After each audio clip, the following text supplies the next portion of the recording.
Hello, guys and gals. This is the algorithm rabbit hole.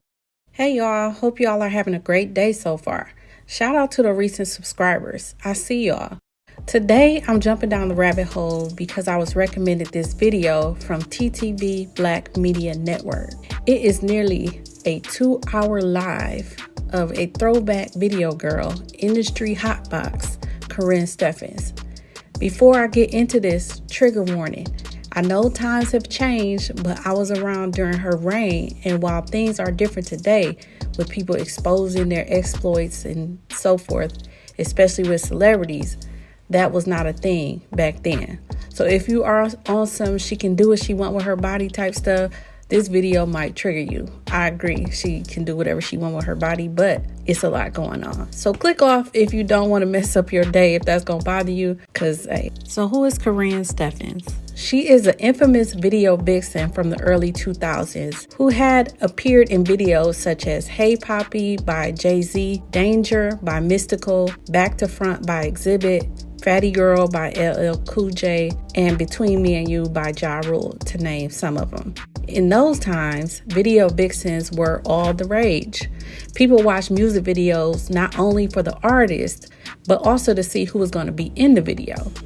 Some well-known vixens like Bucky the Body, Alyssa Ford, Gloria Velez, Esther Baxter have been noted as saying they don't really remember her.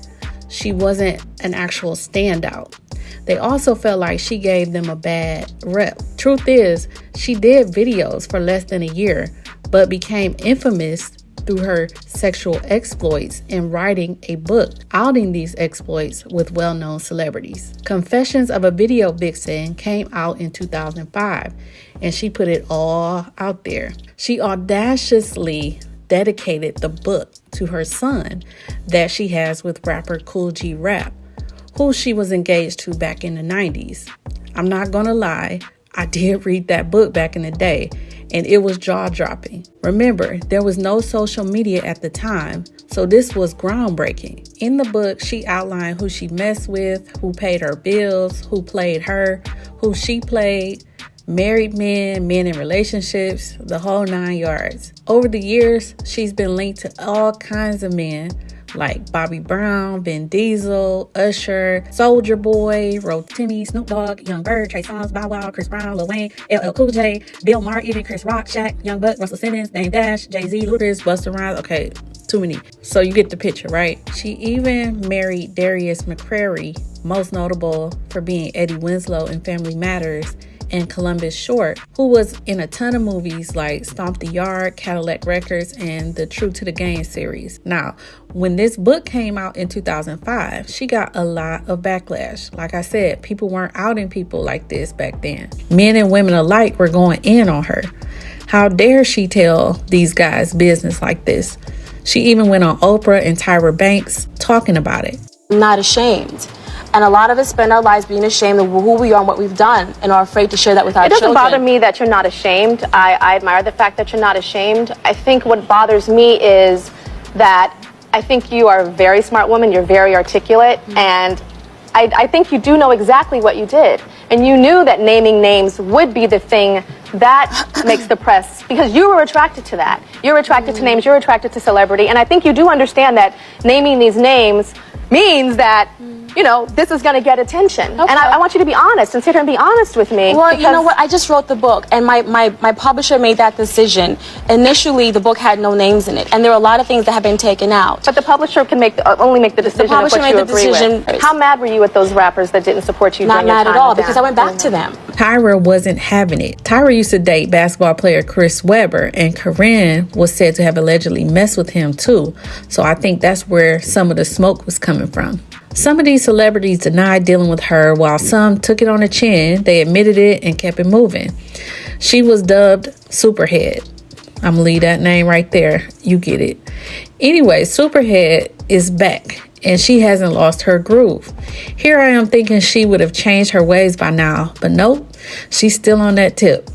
I had to start digging because this was unbelievable to me. In recent years, she's openly talked about her sex life on podcasts and in interviews. On one podcast, she described being married and having 2 boyfriends on the side who she alleges were Lil Wayne and Bow Wow. Wayne and Bow are my 2 boyfriends, and they're going to be calling 3 o'clock in the morning. Wayne had the house number. So now, mind you, I have my kid. My husband has his kid. We have kids. And by the way, it's my house that I pay for. I pay all the bills. Everybody's dependent on me. I'm the boss bitch. Like, you don't pay for nothing. You don't answer no phones around here. Whatever, I do what the fuck I want. And I remember just waking up my husband like, hey, I gotta go. I'm taking the Rover. You gotta move your car. You couldn't move it to the street and then pull yourself out? No, I'm not doing all this manual labor. And then he would move the car. And then I remember one particular night, I was in my car, I was backing out of the driveway. He moved his car into the street, and then he gave me a kiss goodbye. I'm like, all right, baby, I'll see you in like 2 or 3 days.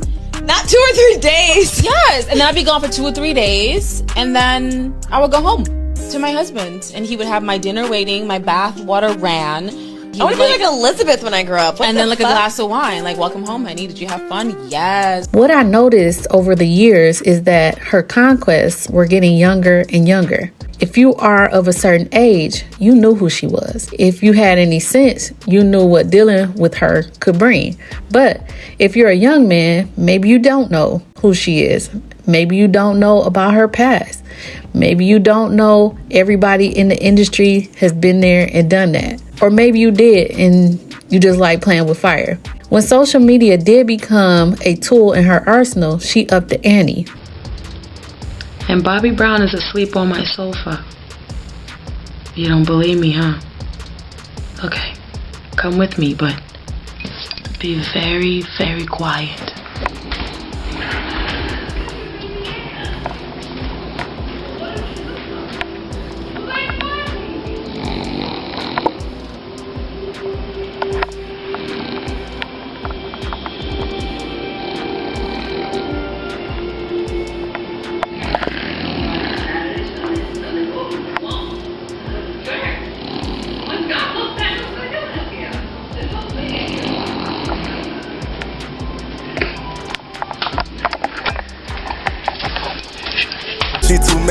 Since the singers, rappers, athletes, and actors from the 2000s were already hip, Karrine had to set her sights on the up and comings.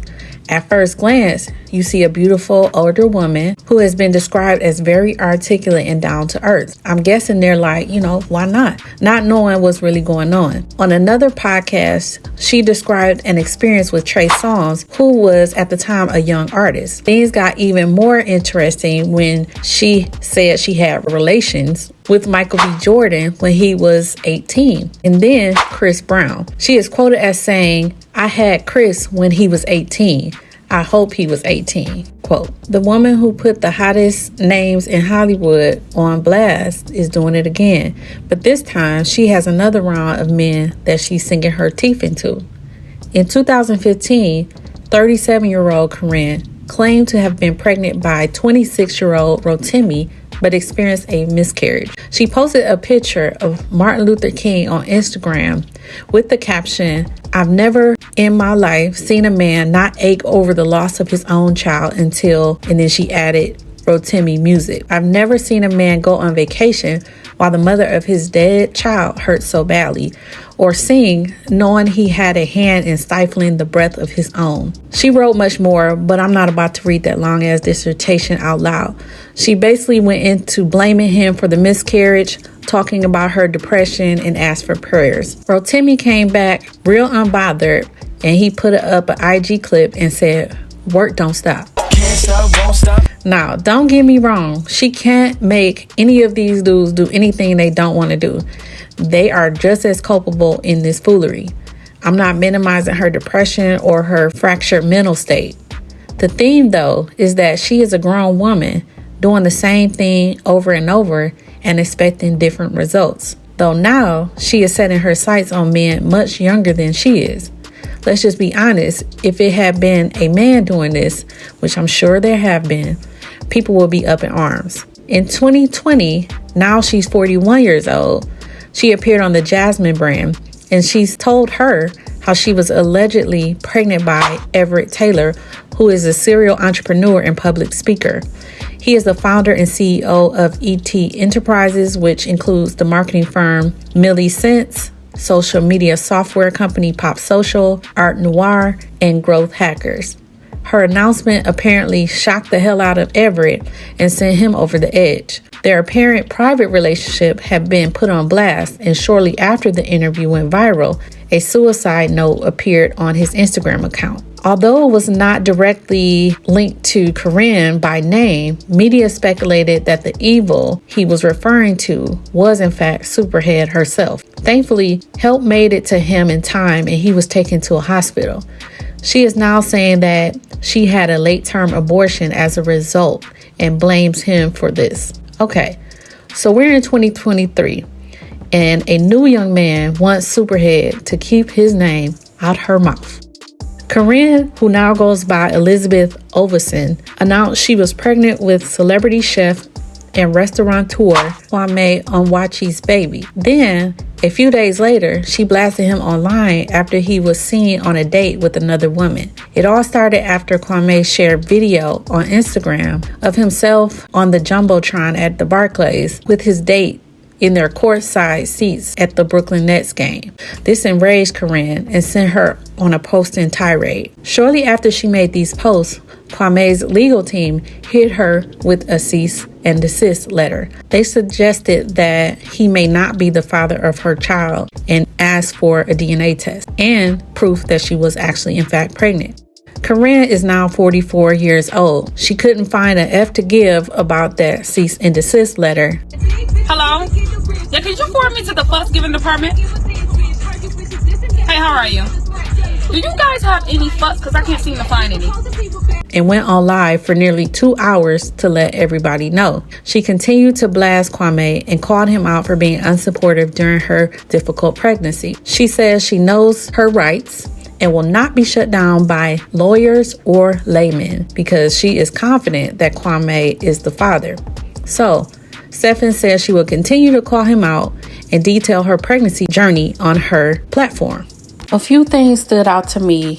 One, she had to go back to talk about her previous relationship with Everett Taylor in order to talk about the current situation she's having with Kwame. The situations come off so similar, it's like, what's the common denominator? It's you. She was throwing around the narc word, not taking any responsibility for her having unprotected relations with these people and becoming pregnant. Not to say that it is all her responsibility, but girl, you are in your 40s. You have 100. I usually default to hearing a woman out because I am a woman. Obviously, there's some bias there, but this ain't getting it for me. And I just feel like for her to be this age still acting like this is really embarrassing. Even if we wipe out the 90s and early 2000s, it's still not looking good for you. And your poor son have to see all of this going on the internet. You're moving mad. What do y'all think? Am I being too hard on her? Am I too biased? What do y'all think about this situation? I don't wish bad on people, so if she is in fact pregnant, I hope that this pregnancy is not too complicated for her and that the baby arrives here healthy and all of that good stuff. I just think she needs to tighten up. And if this is in fact his baby, Kwame, buckle your seatbelt because you got some years to put in with this crazy. Tighten up. So anyway, so now I text Kwame yesterday. And again, you fuck with me, I'm gonna fuck with you. You disrespect me, I'm gonna disrespect you. You fucking play me, I'm gonna play you. Listen, this is where I'm at. Because the last time I let a narcissist do what the fuck you wanna do with my life, it almost killed me. If you like this content and you want to see more, please go ahead and like this video and subscribe. Until next time, guys and gals, y'all have a wonderful rest of your day.